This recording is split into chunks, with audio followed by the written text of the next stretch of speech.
दोस्तों, एक तरफ बीजेपी के फायर ब्रांड नेता लोगों को हिंदू राष्ट्र का सपना दिखा रहे हैं, तो दूसरी तरफ उनके सुप्रीम लीडर यानी कि प्रधानमंत्री नरेंद्र मोदी मुसलमानों को सौगात ए मोदी का तोहफा बांट रहे हैं। अपने मंत्रियों से मजार पर चादरें भिजवा रहे हैं। यहां तक कि पड़ोसी मुल्क जहां हिंदुओं से बर्बरता की जा रही है, वहां के हुक्मरानों को पत्र लिखकर शुभकामनाएं दे रहे हैं।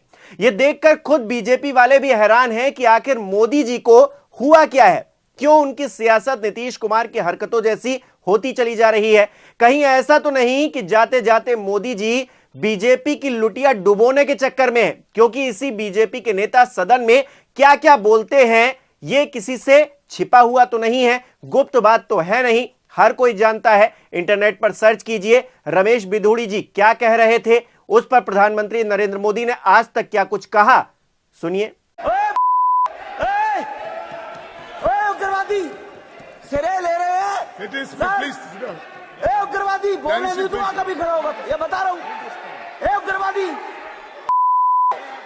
सर, ये जो श्रेय अगर जाता है तो देश के प्रधानमंत्री को जाता है। जी प्लीज, ये आतंकवादी है, उग्रवादी है, ये मुल्ला आतंकवादी है। इसलिए सर अभी मैं बताना चाहता हूं, अधीर रंजन जी अभी शोर मचा रहे थे, लिस्ट पढ़ रहे थे, उस लिस्ट में अधीर रंजन जी जब लिस्ट पढ़ रहे थे 1975 से लेकर अभी तक, इसकी बात बाहर देखो, अभी रोज पढ़ रहे थे सर। इसरो ने वर्ष 1975 से अब तक 52 यहां सवाल यह भी है कि क्या लोकसभा चुनाव के झटके से प्रधानमंत्री नरेंद्र मोदी इतना घबराए हुए हैं अभी भी कि उन्हें मुस्लिम वोट की अहमियत का अंदाजा होने लग गया है? क्योंकि अब तक तो बीजेपी क्लियर कट 80-20 वाली सियासत करती थी। उसे 20% वोट ना तो चाहिए था और ना ही वो उसे मिल रहा था। लेकिन अब ये वोट भी बीजेपी को रास आने लगा है, क्योंकि लोकसभा का नतीजा काफी दर्दनाक रहा है। क्या सियासत के मारे मोदी मजबूरी में ऐसा कर रहे हैं या फिर वजह कुछ और है? कई लोग तर्क देते हैं कि दिल्ली, हरियाणा, महाराष्ट्र जैसे राज्यों में जीत ने बीजेपी की ताकत को फिर से दिखाने का काम किया है। सही भी है। हालांकि राज्यों के चुनाव और केंद्र के चुनाव में काफी फर्क होता है, मुद्दों में काफी फर्क होता है, यह भी बात कही जा सकती है। फिर भी मान लिया जाए कि बीजेपी का जलवा बरकरार है, तो फिर ऐसा क्यों है कि मोदी जी का मुस्लिम प्रेम जाग उठा है? अचानक से तो ऐसा हुआ नहीं। बीजेपी की सियासी पृष्ठभूमि किसी से छिपी हुई भी नहीं है। दशकों तक मंदिर वाली सियासत को उसने भुनाया है, काफी हद तक उसमें कामयाबी भी हासिल की है। लेकिन यह सिलसिला आखिर कब तक? यह हर कोई देख पा रहा है कि नई दौर की सियासत भी हिंदू मुस्लिम की बहस से आजिज आ चुकी है। विपक्षी नेता महंगाई, बेरोजगारी, सामाजिक न्याय जैसे जनता से जुड़ी बातों पर फोकस करने की कोशिश कर रहे हैं।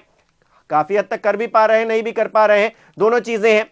केंद्रीय सत्ता में तीसरी बार बीजेपी सरकार चला रही है, तो सवालों का पैनापन उसे परेशान भी कर रहा है। बीजेपी नेताओं को कई दफा सवालों के जवाब देते नहीं बन रहा। बिहार का इलेक्शन भी करीब आता जा रहा है, तो क्या इसीलिए बीजेपी धीरे धीरे अपनी सियासत को न्यूट्रलाइज करने की कोशिश कर रही है? इसी का नतीजा है कि मोदी की सौगात ईदी के तौर पर मुसलमानों तक पहुंचाई जा रही है। आपको क्या लगता है कि मोदी यूं ही सेवैयां, खजूर, कपड़े बांट रहे हैं, जबकि उन्हें पता है कि उनका कट्टर हिंदू वोटर इसे देखकर क्या सोचेगा, क्या रिएक्ट करेगा? यह सब कुछ सियासत की छांव तले ही हो रहा है। सियासत में जब ताकत बढ़ती रहती है तो मनमानी भी बढ़ जाती है, पर जैसे ही ताकत कम पड़ने लग जाती है, अपने ही लोग घेर कर खड़े हो जाते हैं। नीतीश चंद्रबाबू को ही ले लीजिए, उनकी शर्तें मानना मोदी जी की मजबूरी लगती है। लेकिन क्या यही नीतीश कुमार या चंद्रबाबू नायडू 2024 से पहले ऐसा कर सकते थे क्या? आप खुद सोचकर बताइए। साफ तौर से कहा जाए तो मुसलमानों को लेकर जग रहा प्रेम या प्यार सियासत से अछूता नहीं है। यह दिखाता है कि देश के अंदर सियासी हवा का रुख शायद बदलने वाला है। आपको याद होगा कि इंडिया गठबंधन के सूत्रधार नीतीश कुमार लोकसभा चुनाव से ठीक पहले पलटी मारकर बीजेपी के साथ आ गए थे। अगर ऐसा ना होता तो शायद लोकसभा चुनाव के नतीजे कुछ और होते, ऐसा एक्सपर्ट्स कहते हैं। हालांकि नीतीश ने मोदी की लाज रख ली, सरकार बन गई, सब कुछ ठीक तरीके से हो गया। अब बिहार की बारी है, चुनावी डुगडुगी बजने लगी है। पटना में वक्फ बोर्ड बिल के विरोध में लालू तेजस्वी मैदान में उतर चुके हैं। नहीं, वह ऐसी सौगात को थूकता है। वक्फ बिल को लेकर आरजेडी विधायकों ने जबरदस्त हंगामा भी किया है। नीतीश कुमार से स्थिति को स्पष्ट करने को कहा जा रहा है। ऐसे में घबराहट नीतीश कुमार से ज्यादा बीजेपी को हो रही है, उनके नेताओं को हो रही है, क्योंकि बात नहीं बनी और सियासी हवा पक्ष में नहीं रही तो नीतीश कुमार का पाला बदलने में इतिहास काफी मजबूत रहा है। एक वजह यह भी है कि पीएम मोदी मुसलमानों को खुश करने में इसलिए लगे हैं ताकि चुनावी तौर पर फायदा ना भी मिले तो नुकसान कम से कम ना हो। पिछली बार नीतीश कुमार ने बीजेपी पर यह आरोप लगाते हुए गठबंधन तोड़ा था कि बीजेपी उनकी पार्टी को खत्म करने की कोशिश कर रही है, तोड़ने की कोशिश कर रही है। दोबारा मिलन तो हो गया है, लेकिन बीजेपी चाहेगी कि इस बार वो खुद इतना मजबूत हो जाए कि उसे नीतीश कुमार के होने या ना होने से कोई फर्क ना पड़े। इस वजह से भी मोदी प्रो मुसलमान दिखने की कोशिश में जुटे हुए हैं। वैसे भी बिहार की करीब 17.7% मुस्लिम आबादी को साधने के लिए इफ्तार पॉलिटिक्स इन दिनों उफान पर चल रही है। मोदी भी इसमें खुद को पीछे देखना नहीं चाहते हैं। वो इफ्तार पार्टी तो नहीं दे रहे, लेकिन सौगात मोदी के जरिए वो कितना कमाल कर पाते हैं अब देखना बाकी है। कुछ लोगों ने सवाल यह पूछ लिया है कि जब देश में 25 करोड़ मुसलमान हैं तो सिर्फ 32 लाख मुसलमानों को सौगात मोदी ईद की किट क्यों दी जा रही है। शिवसेना को यह सौगात मोदी सौगात सत्ता लग रही है। आपको क्या लगता है, हमें कमेंट कर जरूर बताइए। ऐसा है ना कि मैंने एक कवि का एक शेर सुना था कि जब इलेक्शन नजीक आवत है मांगो भात पुलाव आवत है। अब इलेक्शन आ रहा है बिहार का, कहीं का मतलब ऐसा है कि जिन लोगों ने अपनी पार्टी में एक मुसलमान को मिनिस्टर नहीं बनाया, एक को टिकट नहीं दिया, वो आज मुसलमानों को सौगात दे रहे हैं। मोदी जी, आपसे हम सिर्फ ये चाहते हैं कि भारतवर्ष का संविधान जो हक देता है हर जात हर धर्म के लोगों को वो अधिकार मिलना चाहिए। हमें किसी भी चीज की जरूरत नहीं है। नौकरी नहीं मिले चलेगा, हमारे साथ जो जुल्म जाती हो रहे वो बंद हो जाना चाहिए। आज जो है हम जब हज सब्सिडी मिल रही थी, बड़े रेवड़ी मुफ्त की रेवड़ी बट रही, उसको बंद कर दिया गया। नागपुर में जिस तरह से बच्चे मस्जिद से निकल रहे हैं, जो मिला सामने उसको बंद किया जा रहा है।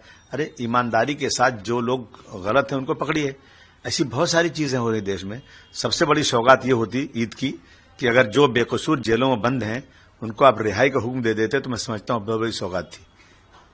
जिस प्रदेश में होली में मस्जिदों को ढकना पड़ जाए और ये कह दें लोग कि अगर आपको रंग से परहेज है तो घर में रहिए, नमाज घर में पढ़ लीजिए। अगर ये कह देते मोदी योगी साहब कि भाई जानबूझकर किसी को छेड़ो मत, रंग मत डालो, होली मनाओ, मुस्लिम भाई से कहते भाई अगर रंग पड़ जाए कभी तो नाराज मत होना, सब मिलजुल के रहो, तो एक अच्छी बात होती। आपने कह दिया कि अगर जो उनके मंत्री कहते हैं कि अगर उनको परहेज है रंग से तो वो जो है पर्दा कर लें तिरपाल का, टोपी पहन ले तिरपाल की। मतलब ये जलील करने वाली बातें हैं।